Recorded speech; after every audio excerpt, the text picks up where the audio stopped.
Co-amoxiclav is an antibacterial agent that is actually a combination of two different types of drugs. The first component in co-amoxiclav is amoxicillin, which is an antibiotic, and this is used to treat common infections, such as infections of the ear, nose, throat and chest, but also can also be used to treat other parts of the body, including urinary tract infections. The second agent in co-amoxiclav, which is actually also sometimes called augmentin, that's one of its commercial names, is an agent called clavulinic acid. Now, it's not important for you to note this or remember that the name of the extra agent, but just to note that this agent acts in a way to try and overcome drug resistance that's exhibited by some bacteria. So in combination, these two agents in co-amoxiclav work to treat bacterial infections. Therefore, it's important to note that it is completely useless when being used for something that might be viral in nature, such as the common cold. And sometimes parents do request antibiotics when actually there's very little evidence of bacterial infection. So it's important to note that these agents would not be effective in those situations.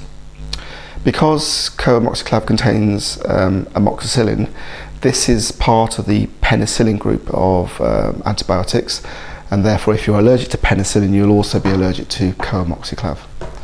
The drug is usually given 3 times per day, and the dose is dependent upon the child's age or weight, and your GP or paediatrician will work out the correct dose for you or your child. Parents often want to know what to do if a child vomits after being given a dose. The first thing to say is that if a child has managed to keep the medicine down with up to 30 minutes from being given a dose, it's likely that they have absorbed it.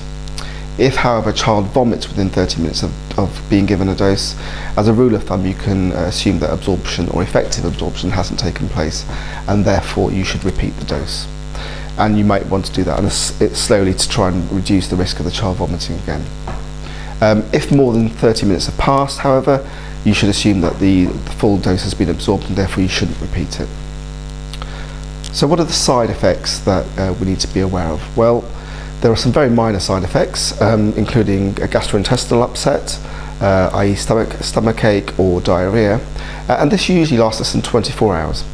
If this persists or is severe in nature, then you should seek medical help in order to determine if your child needs a change in their antibiotics treatment. Other more major side effects include allergic phenomena such as skin rashes, itching, shortness of breath or wheezing, and if more severe, face, lip or tongue swelling.